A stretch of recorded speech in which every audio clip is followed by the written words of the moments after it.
Hey you,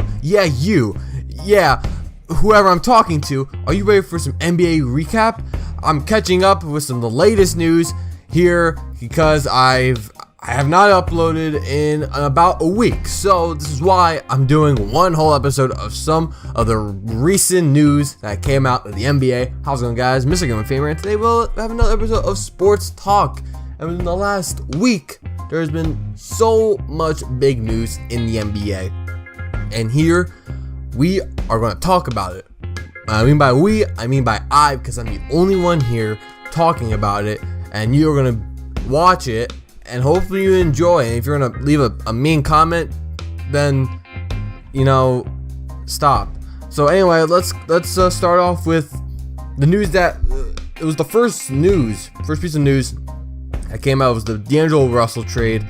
D'Angelo Russell, along with Timothy Mozgov, was traded from the LA Lakers to the Brooklyn Nets in exchange for Brook Lopez and the 27th pick in the draft, which turned out to be Kyle Kuzma.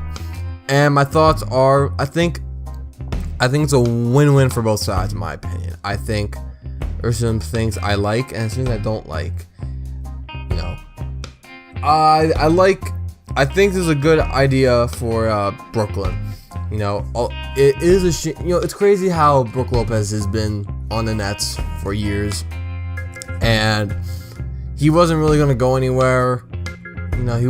He's not a player who's going to lead this team, So I think he's probably happy, he can finally, move somewhere else and maybe have some, success, especially, with a lot of optimism with the Lakers. You just drafted Lonzo and, possibly Paul George or LeBron might, arrive in 2018. A lot of optimism there, and you get rid of a terrible contract, which is Timothy Mozgov. A contract that should not be signed, should never been signed. But the downfall, you trade away D'Angelo Russell, and that trade, it seemed like, okay, yeah, it's gonna be Lonzo, obviously. So it's a pretty obvious deal. It is a shame because D'Angelo Russell showed a lot of flashes, and and kind of the reasoning behind it, like he wasn't a leader. He's like 21. Like, what do you expect? You're not gonna expect the most vocal leader out there. You're not gonna expect that. I really don't understand that, in my opinion, from Magic.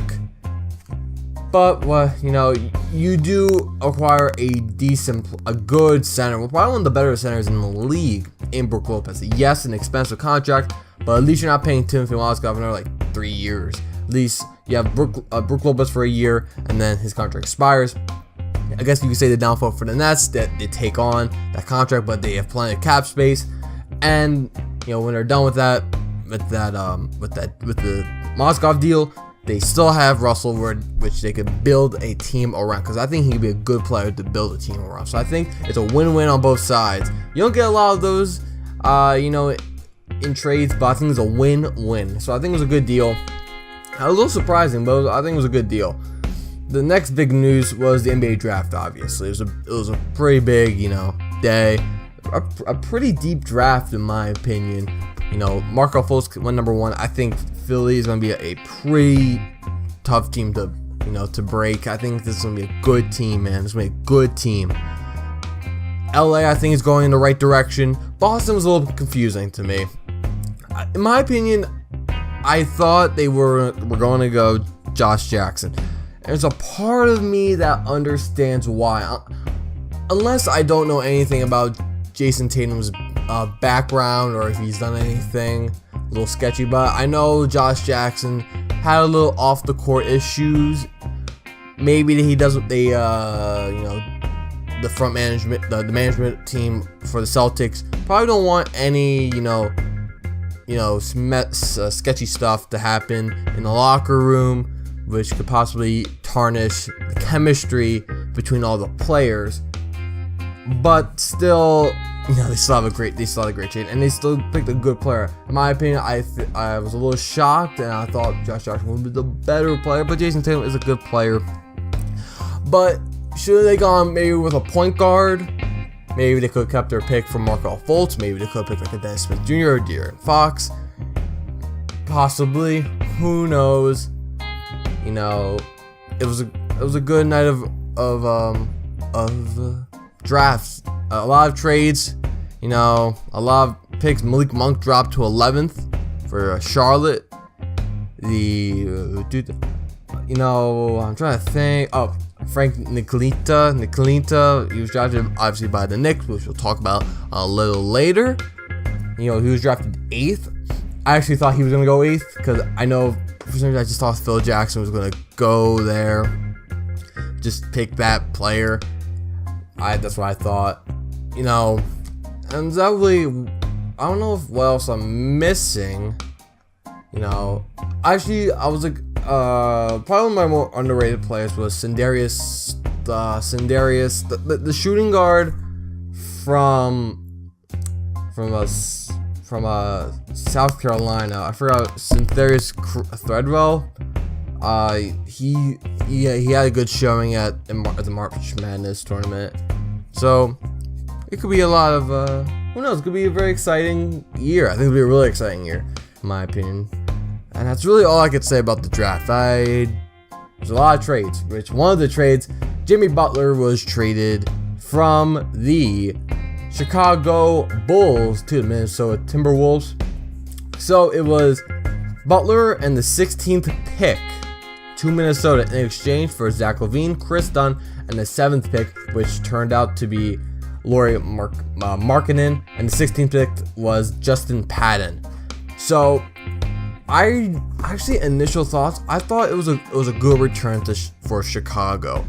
You know, you got two youngsters who do have some upside. I think LaVine has more upside. Dunn, he's 22 already. He had, obviously, because he spent 4 years in college. He did battle injuries, so you can fault that. And Markkanen, you know, he could be a decent player. But then there was a part of me that was like, you could have gotten a little more, and but I think Minnesota, I think they're a really good team. I think there are some problems on that team, but I think it's a better team because you have Wiggins and, you know, just adding Jimmy Butler.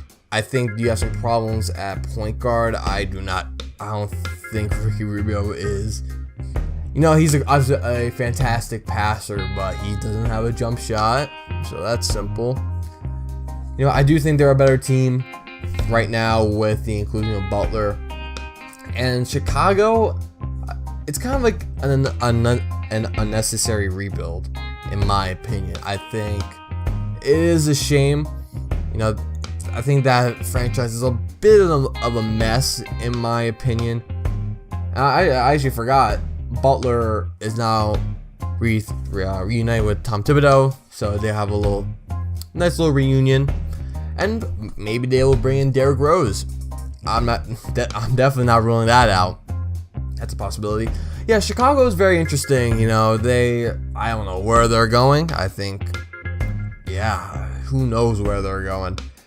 I think it's definitely, you know, around like the middle half of the Eastern Conference. If not, I do think they'll be a pretty underwhelming team to watch, and a lot of people are having the GM, is it Garth Pax, whatever his name, everyone wants him fired. So yeah, who knows where they're going to be, you know. So next we have Phil Jackson. We have a bunch of still have another story after this, but yeah, Phil Jackson just today, this morning, has mutually parted ways with the New York Knicks after 3 seasons. Jackson is already 71. He's going to be 72 in September. He has obviously been a coach for years. He's been with, obviously, Chicago. He's been with LA. And it was a really sour tenure. It wasn't just disappointing, it was really bad. It was a really bad tenure. I think Jackson has been used to all this success. He kind of seems like like a Vince McMahon. You know, he was something. What he did was revolutionary. Phil Jackson had tons of success. He ran the triangle offense, which was a huge success. Back in the 80s and the 90s. Vince McMahon. He revolutionized wrestling and sports entertainment. And now they're out of touch. They're arrogant. They are way out of touch. They don't know what works today and what people like today. And it is a shame. It is a shame because Phil Jackson is a legendary coach. But, man, not all head coaches are prime GMs or executives. They just don't work. And it was bad. It was a really bad timing.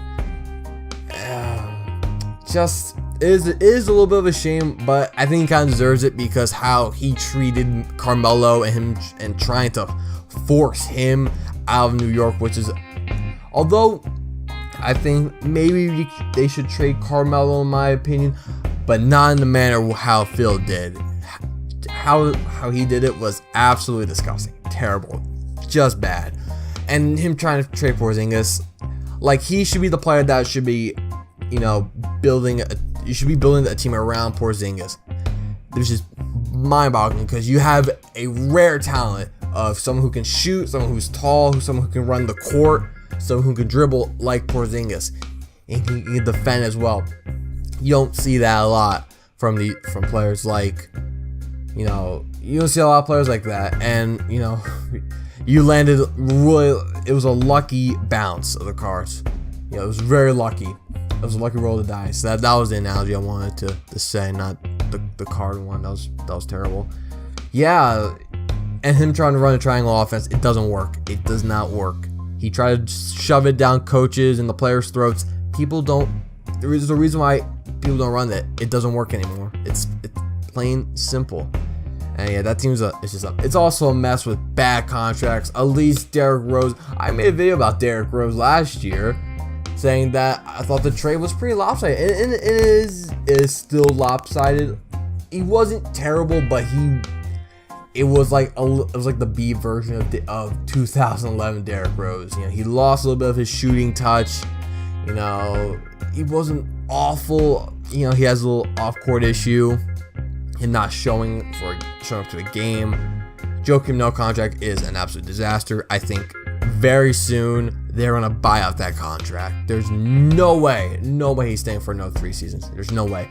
And it's a shame because I think it does tarnish a little bit of his legacy, a little bit, because it was bad. It was not good. And who knows where New York is going to be. It's going to be a very, very fascinating team because I do like the Knicks. Not my favorite. I do consider them a second favorite team. So we have to see where they're going. I actually forgot to talk about the awards. The NBA awards ceremony.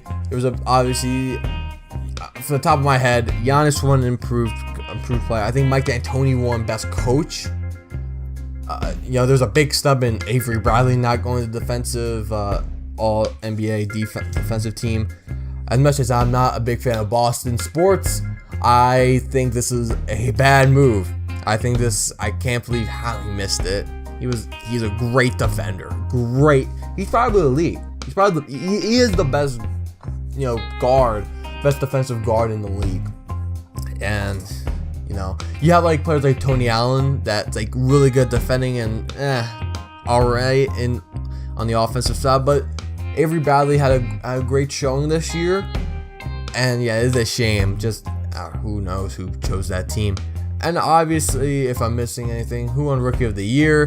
Someone won Rookie of the Year. I am blanking on it right now, so let me check. Rookie of the Year was Malcolm Brogdon.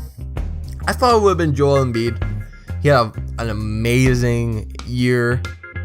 Maybe because Joel Embiid was injured. He came out with a bad injury, so probably that's why he didn't win. Malcolm Brogdon, okay, it's fine. It's whatever.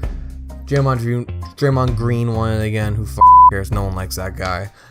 And MVP, Russell Westbrook. There's about a lot of discussion if he deserves James Harden won it, should have won it, and I think it's fair and simple that Russell Westbrook should have won it. There should be no discussion, absolutely no discussion whatsoever. Yes, James Harden is probably the best shooting guard in the league, no doubt, but you don't have a player more valuable to his team than Russell Westbrook, who averaged a triple-double in the entire season.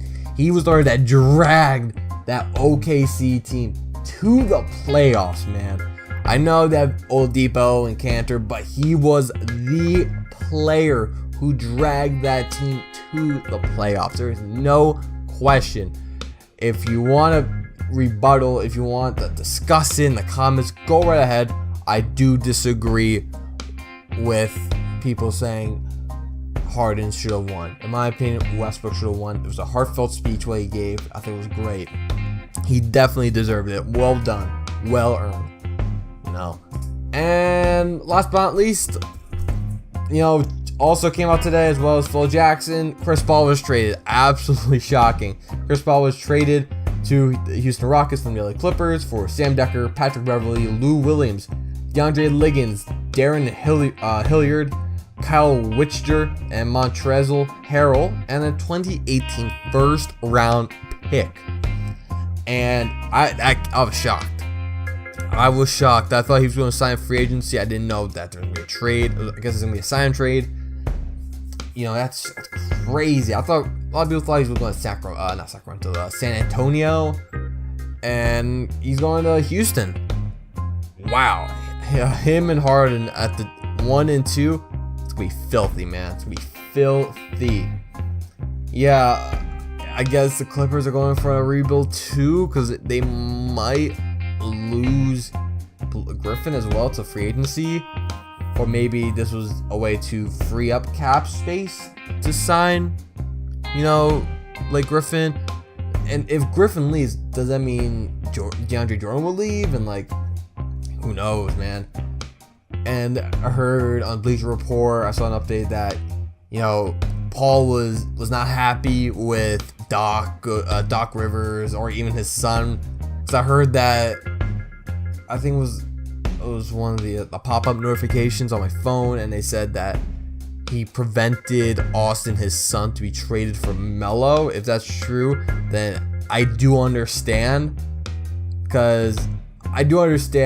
Although I'm not shocked, because it's the coach's son. I don't care who it is, but geez, man, it's a business, man. It's a business. So yeah, it's really it. I think, I don't know what the Clippers are gonna do, man. It looks a little interesting. It looks a little interesting for the LA teams. It's gonna be very exciting. It's gonna be very exciting this year. So guys, what are your thoughts? That's really it for NBA news. I didn't want to do 4 or 5 separate videos because that's gonna be a waste of time, and it's gonna suck a bunch of energy out of me. So I decided to do, one video, stretch out with 5 topics, and I hope you guys do enjoy it. So guys, what are your thoughts on all the topics I discussed? Comment your opinions down below, and thank you guys for watching. Comment, rate, and subscribe for more content on this channel. Follow me on Twitter at Mr. Game of Fame. Links is in the description. I'll see you guys next time.